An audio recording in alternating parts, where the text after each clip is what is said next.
उपस्थित सर्व भाविक आणि सज्जन, सर्व समर्थ सेवेकरी आणि भाविक, राज्याच्या देशाच्या सीमारेषा ओलांडून स्वामी चरणावर नतमस्तक होण्यासाठी, स्वामींचे कृपा आशीर्वाद मिळवण्यासाठी, भारतीय संस्कृती तिचं संवर्धन होण्यासाठी, पुनरुज्जीवन होण्यासाठी आपला बहुमोल वेळ खर्ची घालून आपण सर्वजण या प्रधान केंद्रामध्ये उपस्थित झालात. परवाच आपण होणाऱ्या उपक्रमापैकी मातृतीर्थ सिंदखेड राजा या ठिकाणी भगिनींचा मेळावा नुकताच संपन्न झाला आणि खूप मोठ्या प्रतिसादातून भगिनींचं सबलीकरण, असणाऱ्या जबाबदाऱ्या आणि भविष्यकाळात या देशातल्या सर्व आमच्या माता भगिनी कन्या सुरक्षित राहाव्यात यासाठी मातृतीर्थावर राजमाता जिजाऊ साहेबांचा जीवनादर्श शोधण्यासाठी, नवे आचरणात आणण्यासाठी, त्या दिवशी दिवसभरासाठी या कार्याच्या अंतरंगातले 18 विभाग, त्याचं प्रशिक्षण आणि संवर्धन हे ऐकण्यासाठी, बघण्यासाठी लाखो भगिनी त्या उपक्रमाला हजर होत्या. त्यात या कार्याचा अंतरंग जनतेपर्यंत समजून घेतल्याशिवाय स्वामी मार्ग आणि स्वामी महाराज जनतेला कळणार नाही. म्हणून त्यासाठी हा सर्व खटाटो. या कार्यातून केवळ समस्या सुटली म्हणजे आपण सेवेकरी झालो असं नाही. आपण या देशाचे, या संस्कृतीचे, या धर्माचे काही देणेदार आहोत आणि ती देणी आणि तो जीवनादर्श थोरा मोठ्यांच्या आचरणात असतात. म्हणून हिंदवी स्वराज्याचे संस्थापक छत्रपती शिवाजीराजे यांच्या आजोळी तथा यांच्या आईंच्या जन्मस्थानी हे सारे उपक्रम करण्याला खरं तर वेळ कमी पडला आणि त्यामध्ये अत्यंत उत्कृष्ट कामगिरी भगिनींच्या कोर कमिटी सांभाळणारी जो विभाग आहे त्यांनी त्या ठिकाणी सामुदायिक विवाह पण लावले. आमच्या डॉक्टरांनी त्या ठिकाणी आरोग्य शिबिरं घेतली, रक्तदान शिबिरं घेतली आणि गरजूंना त्या मिनिटाला रक्त देण्याचं कामही केलं.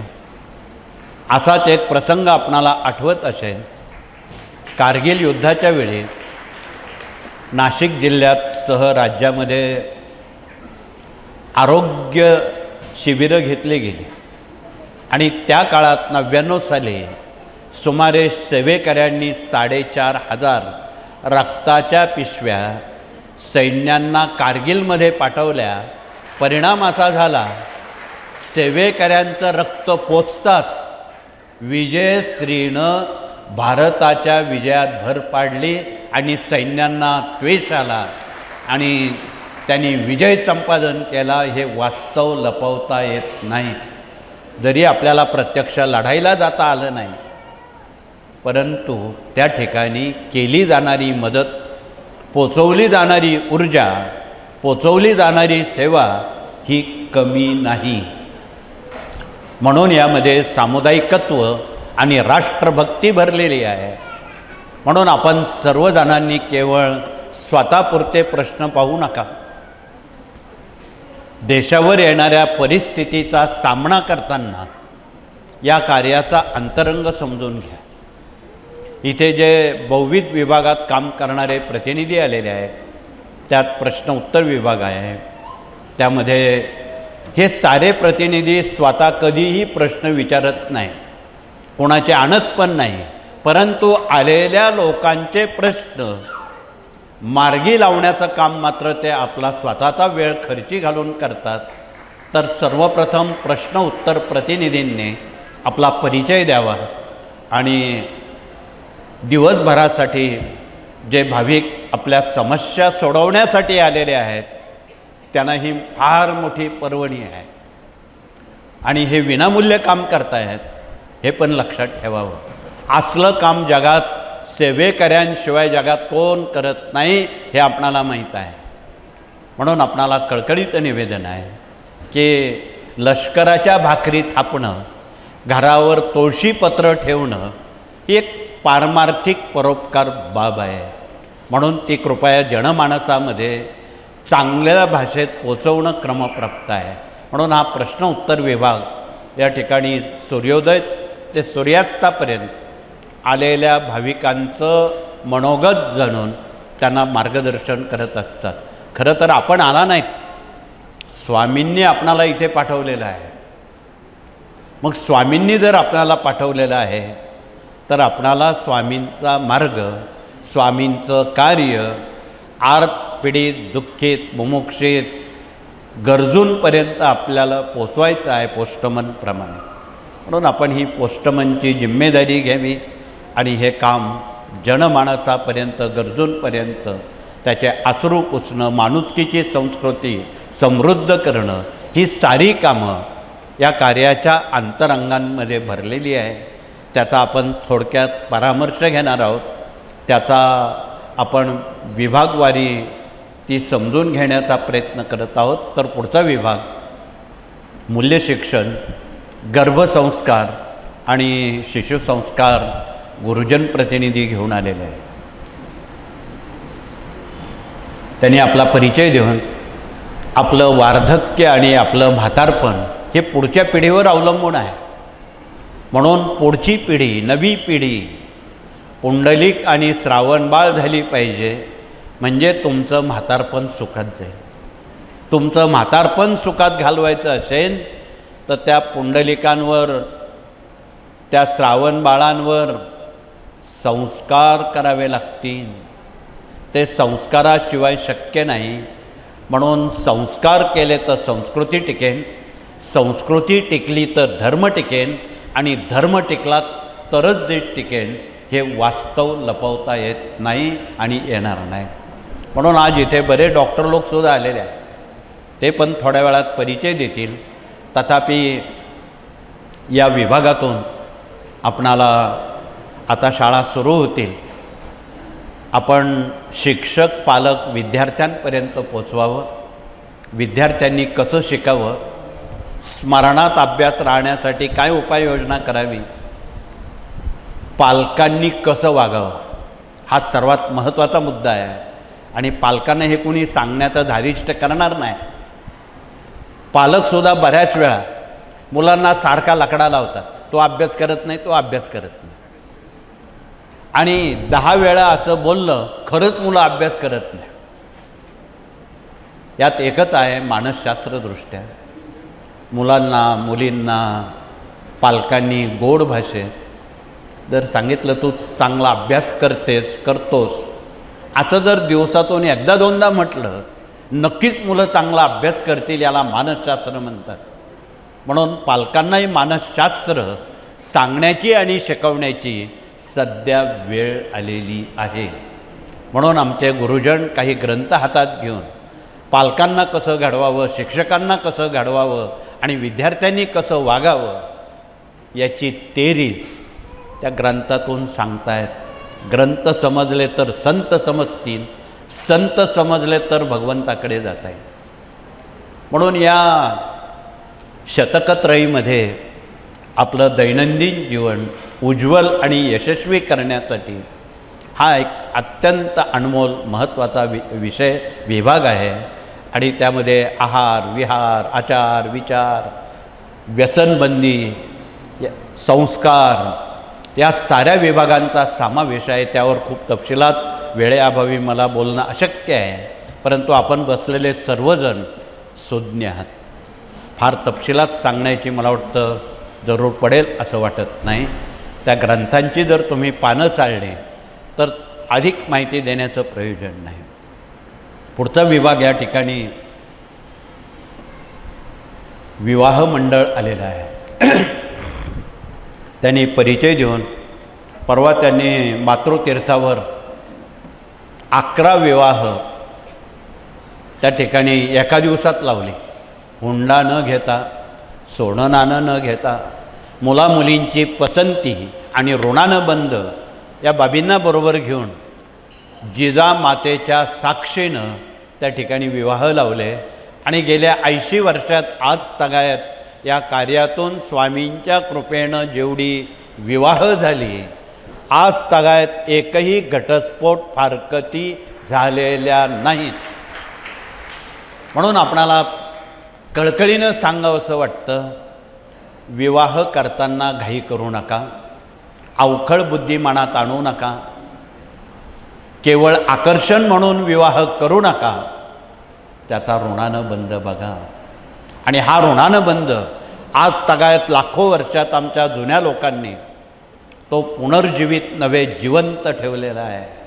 पूर्वी वधू परीक्षण, वर परीक्षण, आमची 80-90 वयाची माणसं गावोगावी घरोघरी मुली परीक्षणाला जायची. हातावरून परीक्षा, चालण्यावरून परीक्षा, मुलीला हातपाय धुवून 10 पावलं चालायला लावायचे. चालता चालता उजवा पाय पुढे येत असेल त्या मुलीला भाग्यवान समजलं जायचं. दुरून हाताची बोटं बघितली जायची. हाताची बोटं सरळ, स्वभाव सरळ, बोटं तेडीमेडी, स्वभाव त्याप्रमाणे. मग पास नापास त्यावरून व्हायचं. हल्ली 36 गुण जमूनही मुलामुलींची लग्न मोडतात. ही एक विसंगती आहे. परंतु पूर्वी पत्रिका न बघता एकही विवाह मोडलेले नाहीत. हे पण आपण कशामुळं होतंय याचा अभ्यास करावा, हे कळकळीचं आवाहन आहे. याचा अर्थ पत्रिका बघू नका असं मी म्हणणार नाही, असा अर्थ चुकीचा लागेल. परंतु अन्य बाबी ज्या आहेत त्या या ठिकाणी प्रशिक्षित केल्या जातात. हस्तशास्त्र कसं बघावं, अंगसामुद्रिक माहिती कसं असावं, यासाठी ज्ञानदान 4 नावाचा जो ग्रंथ आहे, आपला हात जगन्नाथ, आपला हात आपणच बघावा. पुरुषांनी हात बघताना उजवा हात स्वतःला बघता आला पाहिजे, तर डावा हात भगिनींना बघता आला पाहिजे, अशी समग्र माहिती त्या ग्रंथात कृपया दिलेली आहे. म्हणून उद्या, आता हा जून महिना आहे, बरेच पालक खूप मोठ्या आशेनं आलेले आहेत विषयांतर न करता. 10वी नंतर काय करायचं, 12वी नंतर काय करायचं, मुलांना MPSC, UPSC, IAS, IPS किंवा नेमकं काय करायचं, इंजिनियर करायचं, डॉक्टर करायचं, वकील करायचं. सर्व पालक लोक संभ्रमात आहेत. सारे ज्योतिषी किंवा संबंधित लोक, त्यांचा अभ्यास तितपत आहे की नाही मला माहीत नाही, परंतु आपली फसगत होऊ नये. आपला हात जगन्नाथ, आपला हात आपणच बघा, कुणाला दाखवू नका. आणि तो समजून घेण्यासाठी इथे आमचे प्रतिनिधी बसले. यावर अगदी थोडक्यात सांगायचं झालं सारात्मक, तर उजवा हात हा पुरुषांनी बघताना अंगठा हे शुक्राचं स्थान आहे. आकाशातला जो शुक्रग्रह आहे त्याचं वास्तव्य अंगठ्यावर आहे. गुरुचं वास्तव्य नंबर 2च्या बोटावर आहे. शनीचं वास्तव्य 3 नंबरच्या बोटावर आहे. रवी म्हणजे सूर्याचं वास्तव्य 4 नंबरच्या बोटावर आहे. बुधाचं वास्तव्य करंगडीवर आहे. हाताचा जो तळवा आहे त्यावर मंगळाचं वास्तव्य आहे. आणि मनगटाकडे जो भाग उंचवटा आहे ते स्थान चंद्राचं आहे. अशाप्रमाणे आकाशातले नवग्रह आपल्या हातावर त्यांनी आपल्या वास्तव्य निर्माण केलेलं आहे. आणि त्या वास्तव्याचा जर परामर्श घेतला तर आपण नक्की तिथपर्यंत पोहोचू. कारण वरच्या तलाट्यानं आपल्या हातावर ज्या काही उभ्या आडव्या तिरक्या रेषा दिलेल्या आहेत त्या वरच्या तलाट्यानं दिलेल्या आहेत. ती भाषा जर समजली, तुम्ही साक्षर झाले असं म्हणायला अवघड नाही. म्हणून आपला हात आपल्याला कळला पाहिजे, इतपत आपण शिकावं. शाळेत हे काही शिकवलं जात नाही, जाणार नाही. तसे आपण शाळेत अडाणीच राहू हात जर समजला नाही तर. तथापि अंगठा जो आहे त्याच्या पृष्ठभागावर तीळ असेल, मस असेल, उभ्या आडव्या रेषा असतील, अशी माणसं लवकरात लवकर कर्जबाजारी होतात. जे इथे कर्जबाजारी लोक आलेले आहेत त्यांनी अंगठ्याच्या उंचवट्यावर उभ्या आडव्या रेषा, तीळ, मस हे असेल तर बघा. मग तुम्ही म्हणाल त्यावर काय उपाय आहे का? उपाय देतो. उपाय आहे. तर नंबर 2चा बोट गुरुचा आहे. त्यावर प्रत्येक बोटावर बारक्या उभ्या रेषा आहेत. त्या सम असतील किंवा विषम असतील त्या आपण मोजाव्यात. दोनानं भाग जाणाऱ्या सम आहेत, न भाग जाणाऱ्या त्या विषम आहेत. ज्या विषम आहेत कमी कष्टात जास्त मोबदला मिळतो आणि ज्या सम आहेत खूप कष्ट कमी मोबदला मिळतो. हे त्याचं द्योतक आहे. नंबर 3चा बोट शनीचा आहे. त्यावर गोल गरगरीत चक्र असेल अशा व्यक्ती खूप कष्टाळू असतात. भारतवर्षामध्ये आमचा शेतकरी बळीराजा, त्याच्या मधल्या बोटावर चक्र असल्याशिवाय तो शेतकरी होऊच शकत नाही. म्हणजे त्याला एवढे कष्ट उपसावे लागतात आणि अति कष्टाचं प्रतीक म्हणून हा शनीचा बोट त्याचा समावेश आहे. नंबर 4चा बोट रवीचा आहे. त्यावर चक्र असेल तर ते चक्र असं सांगतं, तुमच्याकडे उद्या काही छोट्या मोठ्या निवडणुका आल्यावर काही लोक तुम्हाला भेटतील, टिंब निवडणूक आहे, मग आम्ही काय करायचं. तुम्हाला सांगता आलं पाहिजे, बाबा 4 नंबरच्या बोटावर चक्र असेल तर उभा राहा, नाही तर खाली बस. खाली बसण्याला सुद्धा सांगता आलं पाहिजे की तू निवडणूक लढू नको, तू खाली बस. हे सांगण्याचं सामर्थ्य 4 नंबरच्या बोटात आहे. आणि 5 नंबरचा जो करंगळी बोट आहे बुधाचा, त्यावर चक्र असेल ती माणसं प्रचंड बौद्धिक क्षेत्रात यशस्वी होणारे असतात. पण तुम्ही म्हणाल हे सर्व ठीक आहे, आमच्या मुलांचं काय?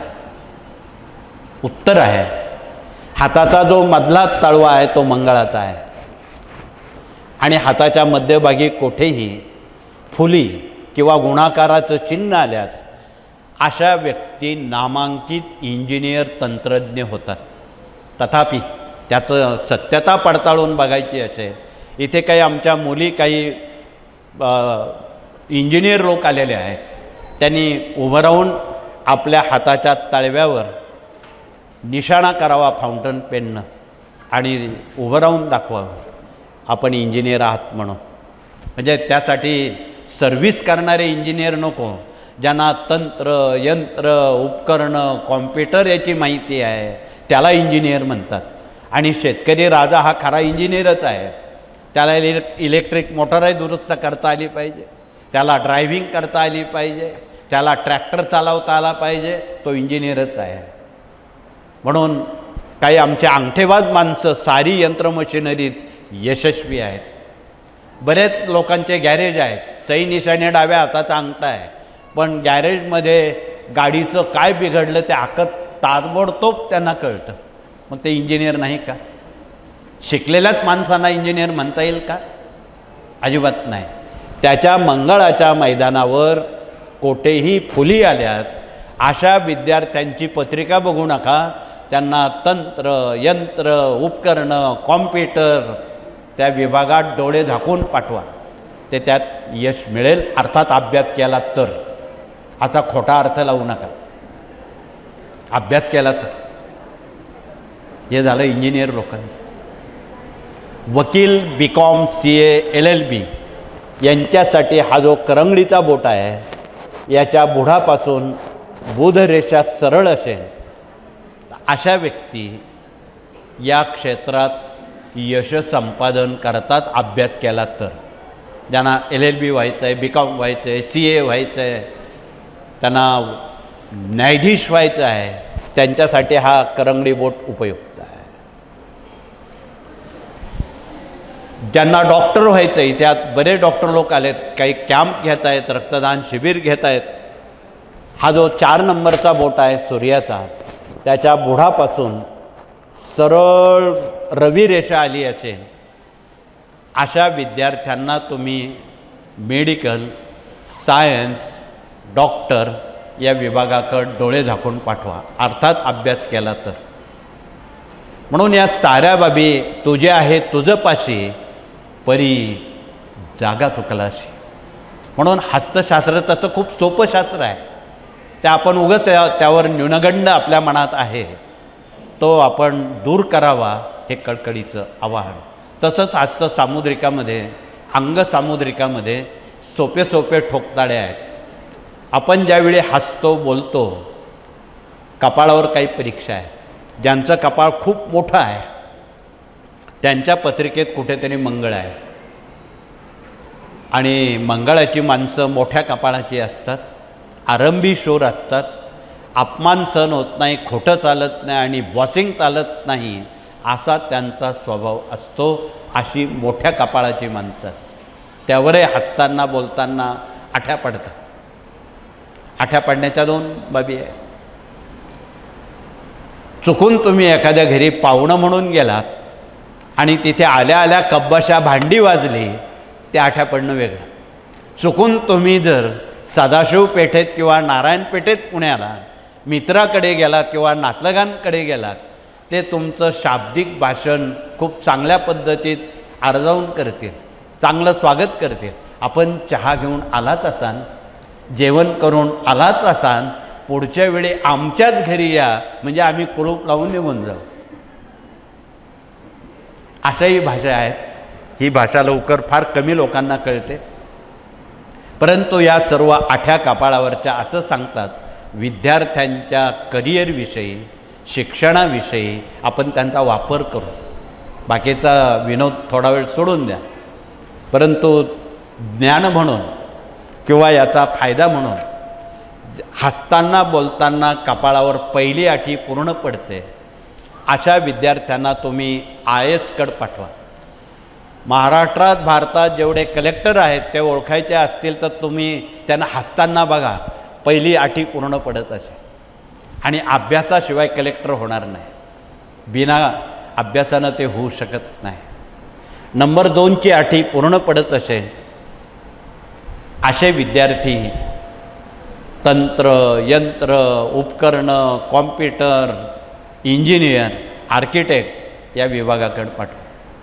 नंबर 3ची आठी पूर्ण पडत असेल उच्च पोलीस अधिकारी, military, major, colonel, lieutenant, pilot या क्षेत्रात ते यशस्वी होतात, अभ्यास केला तर.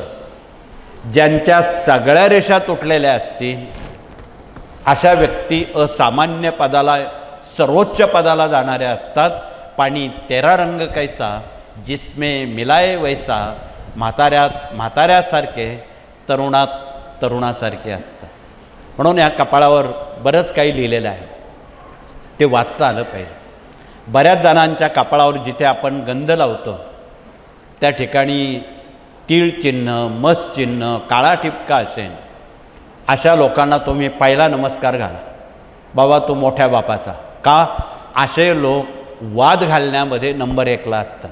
ते तुम्हाला बोलूच देणार नाही, त्यांचंच खरं करून सांगते की आम्ही म्हणतो ते बरोबर, तुम्ही म्हणता ते खोटं, असं पटवून देते. म्हणून कपाळावर बरंच काही लिहिलेलं आहे आणि ते कपाळावर लिहिलेलं वाचता आलं पाहिजे, म्हणून आम्हाला हे सांगण्याचं प्रयोजन. असो, मी अधिक विषयांतर घेणार नाही. कानावरून परीक्षा आहे, डोक्यावरून परीक्षा आहे, कपाळाच्या भुवयांवरून परीक्षा आहे. हे खूप बारीक विषय आहे, पण जनमानसात ते यशस्वी होणारे आहेत. बऱ्याच जणांचे कान खूप मोठे मोठे असतात, भुवयांच्या वरती निघालेले. खूप भताडे कान ज्यांचे आहेत त्या माणसांचा कर्मयोग असा आहे, खूप कष्ट करणे. जसं एका प्राण्याच्या पाठीवर रेती, विटा वाहिल्या जातात, त्या प्राण्याची बुद्धी त्या लोकांना असते. प्राणी कोणता ते तुम्हाला माहीत आहे. मध्यम कानाची माणसं चतुर आहेत, मुत्सदी आहेत, धोरणी आहेत, दृष्टिकोन आणणारी आहेत. तर ते जाऊ द्या. ज्यांचे खूप बारके कान आहेत, सध्या त्यांची जनतेला, देशाला, वित्त विभागाला, बँकांना, सोसायट्यांना त्यांची नितांत गरज आहे. जे बारीक कानाची माणसं आहेत ते इतके कंजूस आणि काटकसरी असतात की रुपया खर्च करायचा असलं तर ते अनेक वेळा विचार करतात, मग खर्च करतात. आणि त्यांची आज संस्थेला नितांत जरूर आहे. म्हणून बारीक कानाची माणसं खूप कंजूस आणि काटकसरी असतात, हे आपणाला माहीत असावं म्हणून सांगण्याचं प्रयत्न. असं खूप काही सांगण्याजोगं बरंच आहे. तो विनोदाचा भाग थोडा सोडून देऊ. एकच भाग सांगत बसलो तो वेळ पुरणार नाही. पुढचे 18 विभाग आपली वाट बघतायत आणि अत्यंत कमी वेळात आणि मुद्देसूद आपण स्वामींचं काम पोस्टमनसारखं करावं हे कळकळीचं निवेदन आहे. तर पुढचा विभाग या ठिकाणी डॉक्टर लोक आलेले आहेत. त्यांनी आपला परिचय देऊन आज ते काहीतरी आरोग्य शिबिर घेत आहेत आणि त्या आरोग्य क्षेत्रामध्ये ज्यांना भाग घ्यायचा आहे आणि दर गुरुवार रविवारी इथे किमान कमीत कमी 100 रुग्ण तरी, इथे हा काही दवाखाना नाही पण शेवटची भेट म्हणून किमान 100 रुग्ण कॅन्सरचे येतात. स्वामी कसे बरे करतात ते आपणाला ओघाओघात कळेल. त्याआधी हा कॅन्सर बरा करण्याचा दवा ते दाखवत आहेत. त्याचं नाव आहे सप्तरंगी काढा आणि सप्तरंगी मूळ. अशी त्या रुग्णांना ही सेवा दिली जाते आणि 40 दिवसाच्या आत कसाही कॅन्सर हा दवा बरा करतो हे वास्तव लपवता येत नाही, हे डॉक्टरांना माहीत आहे. म्हणून त्यांच्यासाठी बिना केमो, बिना वेदना, बिना शस्त्रक्रिया हा दवा अत्यंत उपकारक आहे. फक्त दवा कडू तुरट आहे, डोळे झाकून घ्यावं लागेल एवढंच आहे. ज्यांना घशाचा कॅन्सर आहे किंवा ब्लड कॅन्सर आहे, ही रानभिंडी आहे, शेतात आपाप उगवते ऊसामध्ये. तिचं मूळ मधात घासून चाटण घेतल्यास 3 आठवड्यात घशाचा कॅन्सर ती बरा करते. तीच मुळी गाईच्या गोमूत्रात प्राशन केल्यास घासून ब्लड कॅन्सर ती बरा करते. ज्यांच्या पोटात कॅन्सरच्या गाठी आहे त्यांच्यासाठी वेखंडासारखा दवा नाही. तो देशी गाईच्या गोमूत्रात घासून रोज 3 वेळा प्राशन केला, पोटातल्या गाठी त्यांचं पाणी होऊन गळून जातात आणि गाठीच्या कॅन्सरपासून आपली मुक्तता होते. आमच्या बसलेल्या आणि घरी असलेल्या अनेक भगिनींना डॉक्टर गायनॉलॉजिक घाबरून देतात. घाबरून जाऊ नका. पहिली गोष्ट त्यावर हा सोपा दवा आहे. अजून एक सोपा दवा आहे. उभ्या असणाऱ्या भगिनींनी थोडा वेळ खाली बसून घ्या.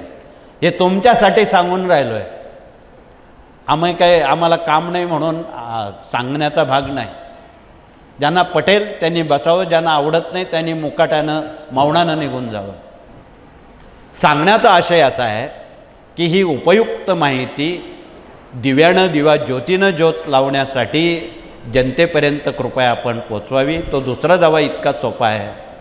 ज्यांच्या कुटुंबामध्ये गायनॉलॉजिक लोकांनी घाबरवलेलं आहे की पोटात गाठी आहे, ती पिशवी काढावी लागेल, त्यांचं ऐकू नका. इथे डॉक्टर उभे आहेत तरीसुद्धा एक नारळाच्या शेंड्या 5-6 घेऊन त्या तव्यावर जाळाव्यात, त्याची रक्षा करावी, ती वस्त्रगाळ करावी आणि ती जर मधात घासून आपण रोज त्याचं चाटण घेतलं, 8 दिवसात गर्भाशयातले सारे आजार तो दवा बरा करतो. हे घरचे घरी घेण्याचा दवा आहे, हे कोण सांगणार नाही.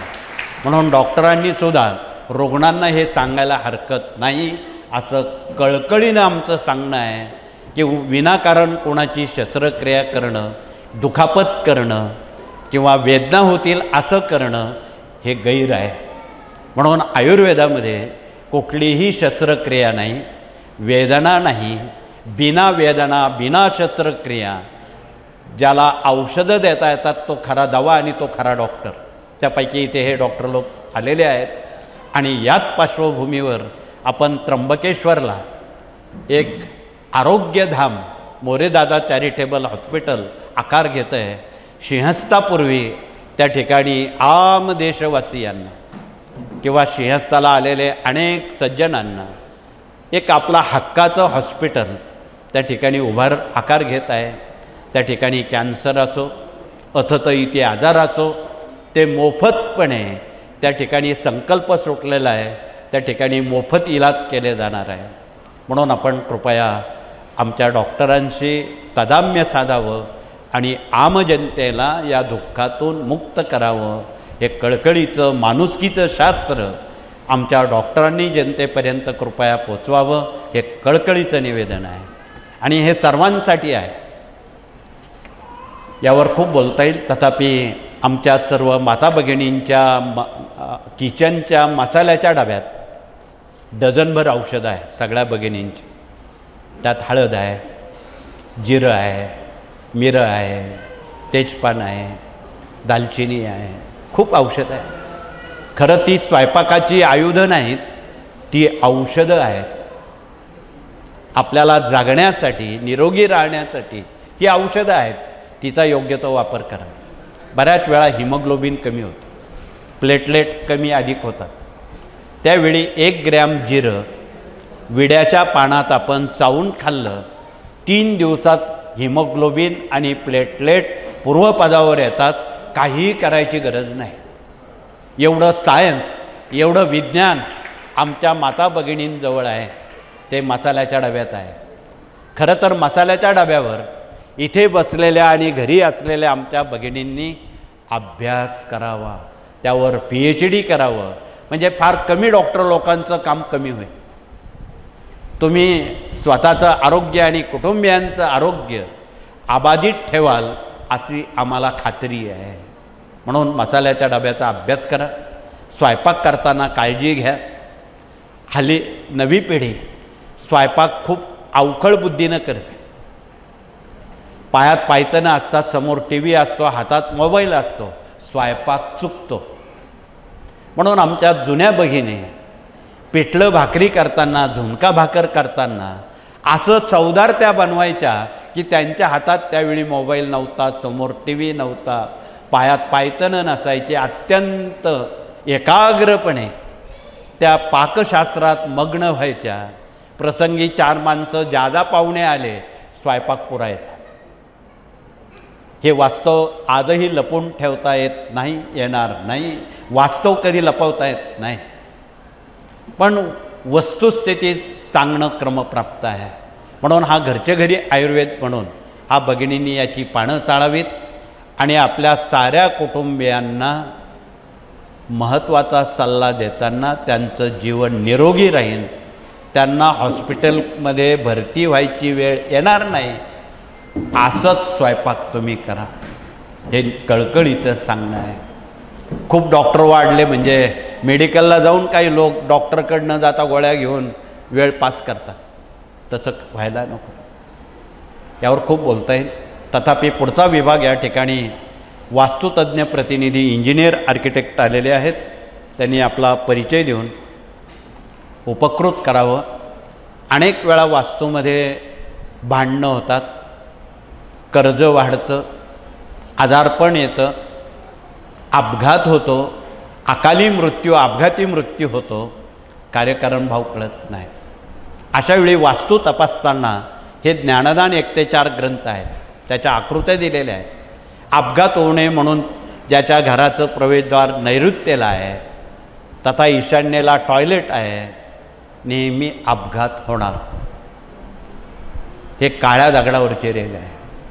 घरात बंद पडलेली घड्याळं, फुटलेली भांडी, तुटलेल्या चपला, फाटलेले कपडे हे कर्जबाजारी करण्याचं लक्षण आहे. म्हणून वास्तूची रचना तर बऱ्याच भगिनींच्या किचनला काळा कडप्पा लावलेला आहे. इथे आलेल्या ज्या भगिनींच्या ओट्याला काळा दगड लावलेला आहे, त्यांनी हात वरती करावेत म्हणजे मला सांगता येईल. धन्यवाद. घरी गेल्या गेल्या हा ओटा तोडू नका. रुपया खर्च करण्याचं प्रयोजन नाही. पांढरा ऑइल पेंट किंवा पिवळा ऑइल पेंट लावून काळा रंग बुजून टाका. त्या मिनिटाला तुमची 7:30 थांबली समजायची. एवढं सामर्थ्य या रंगसंगतीत आहे. म्हणून कृपया सहानुभूतीपूर्वक नव्हे विश्वासपूर्वक आपण हे शास्त्र समजून घ्या. हे तोडफोड करण्याचं शास्त्र नाही, उपाय करणारं शास्त्र आहे. आणि जगात बाहेर हे कोणी सांगणार नाही आपल्याला, आपल्या मार्गाशिवाय. बाहेर सगळे काय करतात हे तुम्हाला माहीत आहे, आम्ही यावर अजिबात बोलणार नाही. परंतु आपला हा जगन्नाथ, आपली वास्तू आपल्यालाच बघता आली पाहिजे इतपत स्वावलंबी जीवन करण्याचे हे शास्त्र या मार्गाशिवाय कोण सांगणार नाही. म्हणून अधिक माहिती खूप आहेत, तिला खूप वेळ लागेल. तथापि त्या ग्रंथाची जर पानं चालली, तुम्ही तुमची वास्तू यशस्वी करू शकता बिना तोडफोड. हे सांगायचं आहे. पुढचा विभाग या ठिकाणी वकील आणि न्यायमूर्ती आलेले आहेत. अनेक लोक कोर्टाचे दरवाजे ठोठावतात वेगवेगळ्या कारणास्तव. विधभर बांधासाठी कोर्टात कजे आहेत, जागेच्या प्रश्नासाठी कोर्टात भांडणं आहे, घटस्फोटासाठी कोर्टात तारखा आहेत, अनेक बाबी आहेत.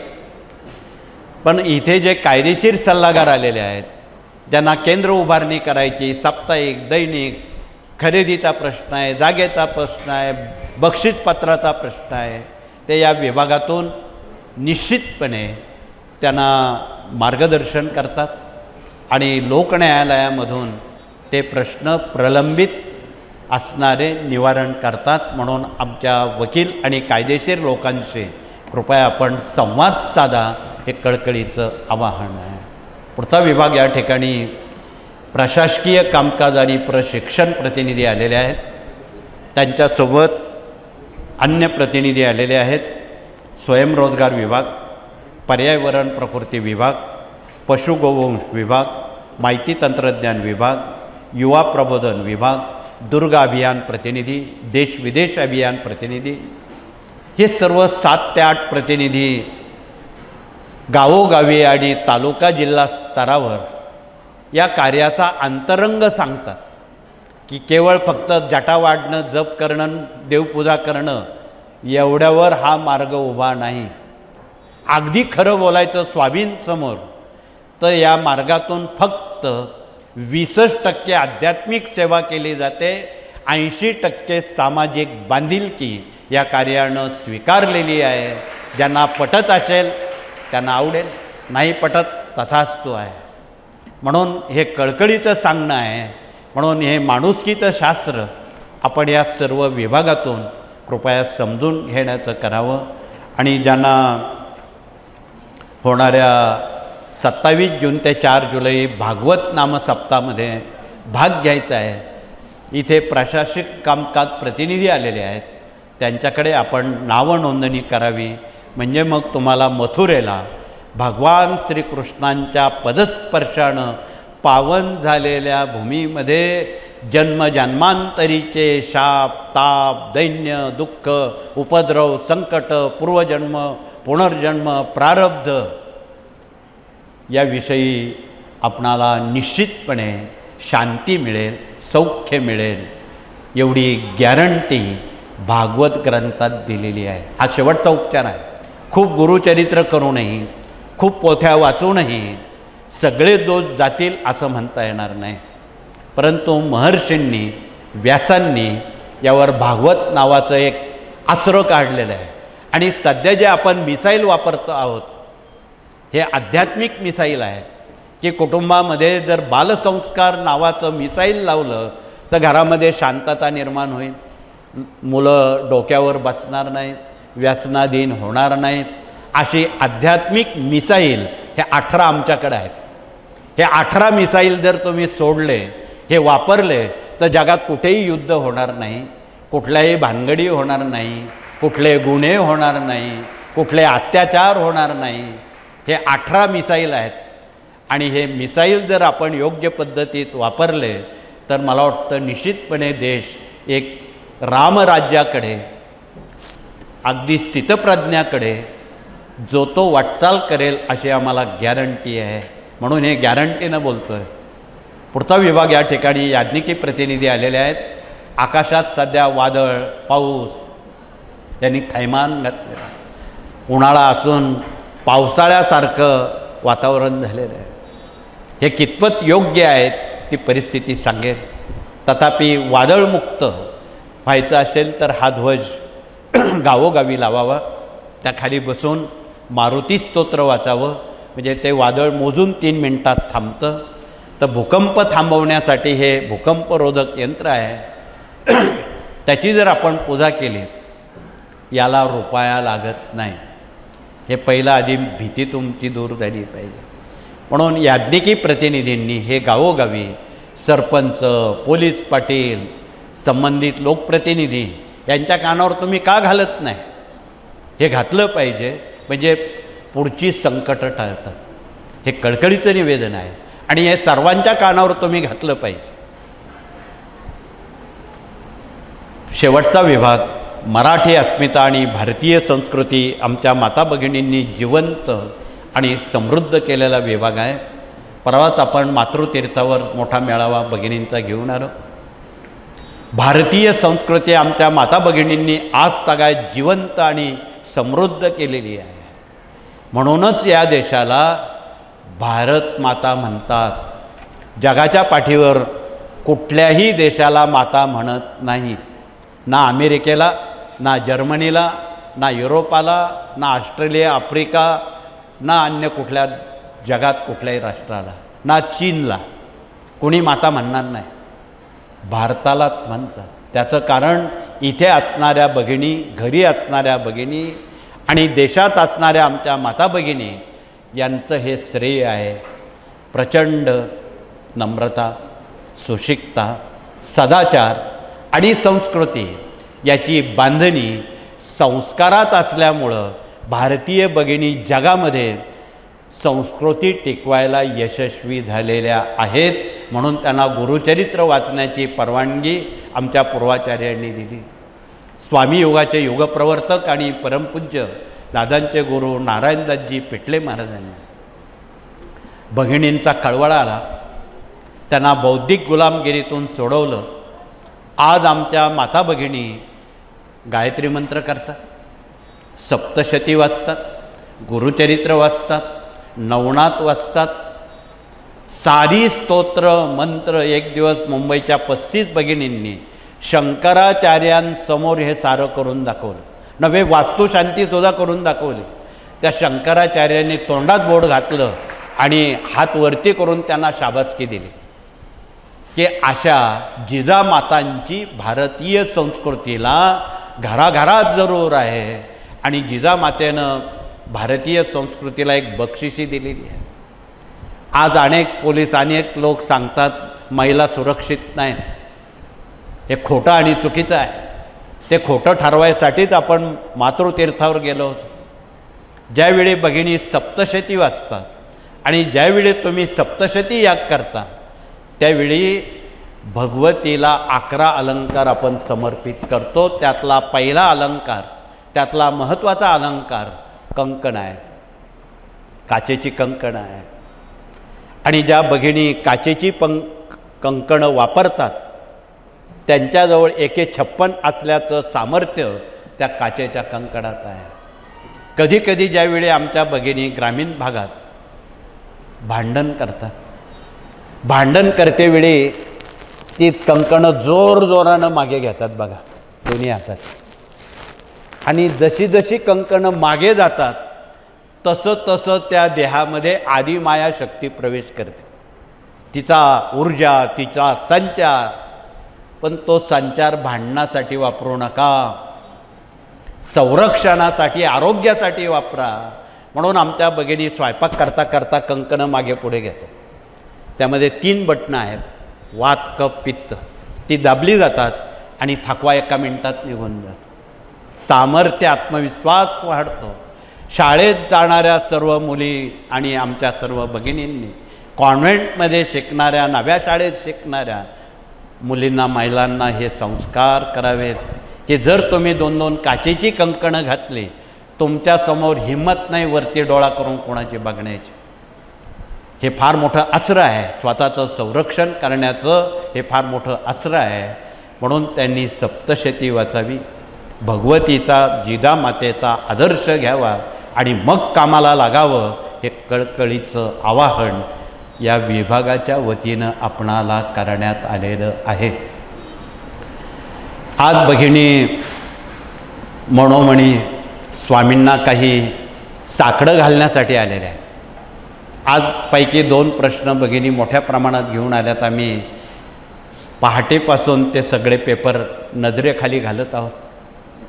त्यामध्ये पहिला प्रश्न आहे व्यसनाधीनता. कुटुंबात जे लोक चोरून व्यसनं करतात त्यांच्यासाठी. कधीतरी ती व्यसनं माहीत होतातच. म्हणून शंकराच्या पिंडीवर किंवा रुद्रयंत्रावर महिम्न पाण्याचा अभिषेक करून ते तीर्थ व्यसनाधीन किंवा हट्टी, तापट, आजारी, विकलांग, मद्यपी, धूम्रपी, मांसाहारी लोकांना ते तीर्थ जर शंकराच्या पिंडीवरचं रोज तुम्ही दिलं, 8 दिवसात 15 दिवसात सुंटे वाचून खोकला जाईल आणि तुमचे सदस्य शाकाहारी आणि निर्व्यसनी होतील.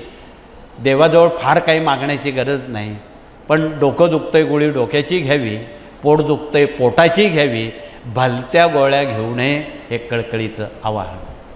दुसरा प्रश्न, डोक्यावर वाढणारं कर्ज. काही केल्यानं ते उतरत नाही. उत्तर आहे श्रीयंत्र. आणि स्त्रियांनी श्रीयंत्राचं पूजन अवश्य करावं हे कळकळीचं निवेदन आहे. याला श्रीयंत्र म्हणतात. ते लक्ष्मीनारायणांचं आसन आहे. लक्ष्मीचं वाहन कमळ आहे. कमळ तिला खूप प्रिय आहे, परंतु एवढी कमळ आपल्याजवळ भूतालावर कोणाजवळ नाहीत. रोज 108 वाहण्याजोगे असतील ते भाग्यवान लोक.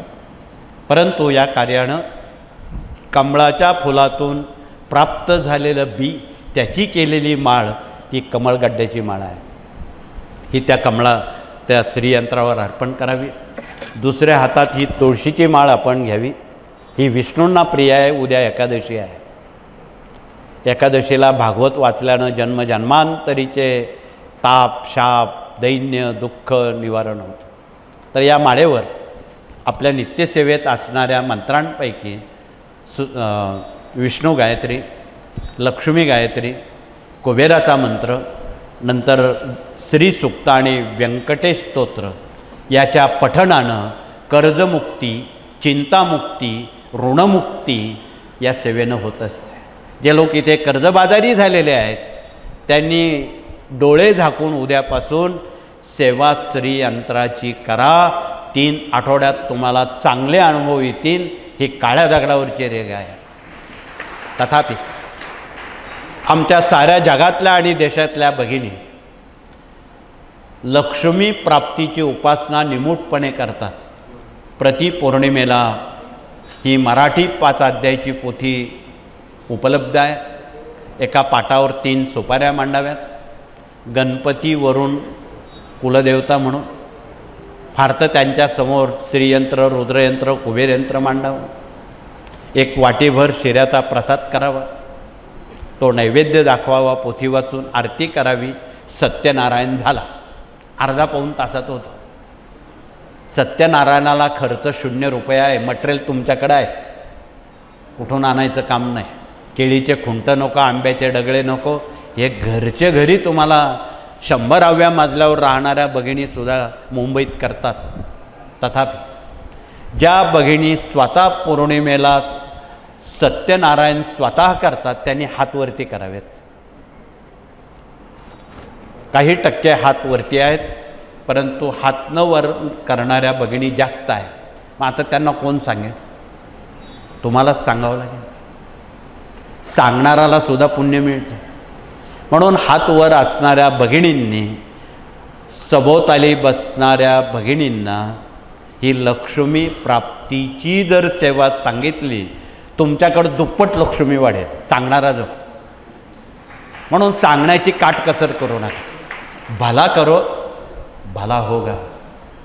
म्हणून यात कृपया काटकसर करू नका. एवढंच कळकळीचं. अधिक वेळ न घेता मनाजीराव फार वेळ आपल्याजवळ बसत नाही. हे मानसशास्त्र आम्हालाही माहीत आहे. आपण सकाळी कोणी रात्रीपासून इथे बसलं आहे. 1-1.5 तासानंतर मनाजीराव आपल्याला काहीतरी काम सांगतात. बसल्या घरी गेलंच पाहिजे, गाडी पकडलीच पाहिजे, पोटात कावळे ओरडत आहेत, पोटात काहीतरी टाकलंच पाहिजे. या साऱ्या बाबी प्रत्येकाला न चुकणाऱ्या आहेत, परंतु कमी वेळात आणि मुद्देसूद स्वामी कार्य जनमानसामध्ये आणि गरजूंमध्ये आपणाला पोचवण्याचं आणि त्यांचा आशीर्वाद घेण्यासाठी आपण इथे आलात. वेळेला विराम करून पुनश्च आगामी येणाऱ्या उपक्रमात तारीख 31 रोजी आपण जमणार आहोत गोदामाईच्या तीरावर नाशिक येथे रामकुंडावर. ज्येष्ठ शुद्ध 1 ते 10 गंगामाईचा दशहरा असतो गोदावरीचा. जन्मजन्मांतरीची पापं नष्ट करणारा हा उपक्रम आहे. त्या उपक्रमात भगिनी गोदामाईला काही अर्पण करतात, सेवा करतात, आशीर्वाद मागतात. आमचा शेतकरी वर्गसुद्धा मृगाचं नक्षत्र पडावं, शेती चांगली पिकावी, पिकं चांगली यावीत, अतिवृष्टी आणि अनावृष्टी होऊ नये अशी मागणी साकडं घालत असतात. तो दिवस 31 मे आहे. 31 मेला उदयनगर गांगापूर रोडवर सर्व सेवेकरी जमणार आहेत. तिथून गंगामाईची शोभायात्रा, कलश यात्रा, मिरवणूक निघणार आहे आणि ती रामकुंडावर येऊन पुढील उपक्रम रामकुंडावर होणार आहेत. तथापि ज्या लोकांना नाशिकला येणं शक्य नाही, परंतु गोदा तीरावर जी गावं आहेत, आमचं त्र्यंबकेश्वर आहे, त्यांनी कुशावर्तावर करावं. कोपरगाव आहे, त्यांनी कोपरगावला गोदावरी आहे. आणि कोपरगावला जे गोदावरीचं मंदिर आहे, इथे कोपरगावचं कोणी आलं असेल त्यांनी हात वरती करावेत. कोपरगावचं गोदा मंदिर प्रत्यक्ष स्वामींनी बांधलेलं आहे. स्वामींची सही आहे मोडी अक्षरात. आता यापेक्षा अजून दाखले काय द्यायचे? पैठणवाल्यांनी पैठणला, नांदेडवाल्यांनी नांदेडला, राजमहेंद्री, काकीनाडा आंध्र प्रदेशवाल्यांनी तिथे आपली गोदामाईची सेवा एकाच वेळी करावी. कारण आंध्र प्रदेशमध्ये आपली बरीच केंद्र आहे. म्हणून आंध्र प्रदेशातल्या लोकांनी त्या त्या ठिकाणी गोदामाईची सेवा करावी आणि उपकृत व्हावं हे कळकळीचं आवाहन. 27 जून ते 4 जुलै मथुरा या ठिकाणी खूप मोठ्या प्रमाणात भगिनी येत आहेत. त्यांना बंधन नाही, त्यांनी यावं, हक्कानं यावं आणि त्या उपक्रमात सहभाग घ्यावा एवढंच कळकळीचं सांगून ही भारतीय संस्कृती चिरायू व्हावी, तिला वृद्धिगत करावं एवढंच कळकळीचं सांगून पुन्हा एकदा आपणाला धन्यवाद देऊन हात जोडून प्रार्थना करू आणि प्रार्थनेनं हे सत्र थांबू. पुन्हा एकदा आपणा सर्वांना अंतःकरणपूर्वक धन्यवाद देतो. आपण सामुदायिकरित्या हात जोडू, प्रार्थना करू. नंतर प्रार्थनेनंतर पहिल्या नंबरच्या गेटनं भगिनी वर्ग मौनानं समाधी मठ औदुंबराला केवळ वळसा घालून दरबारात येतील. भगिनींचं झाल्यावर पुरुष वर्ग नंबर 2च्या गेटनं मौनानं त्याप्रमाणे येतील. इथे मुजरा करणार नाही, वाकणार नाही. वाकल्यामुळं मागचा माणूस पडतो हे तुम्हाला माहीत आहे. म्हणून सुज्ञांनी मौनाची काळजी घ्यावी एवढंच कळकळीचं सांगून पुन्हा एकदा आपणाला धन्यवाद देऊन या ठिकाणी वाडीला विराम करून या ठिकाणी थांबतो. श्री स्वामी समर्थ.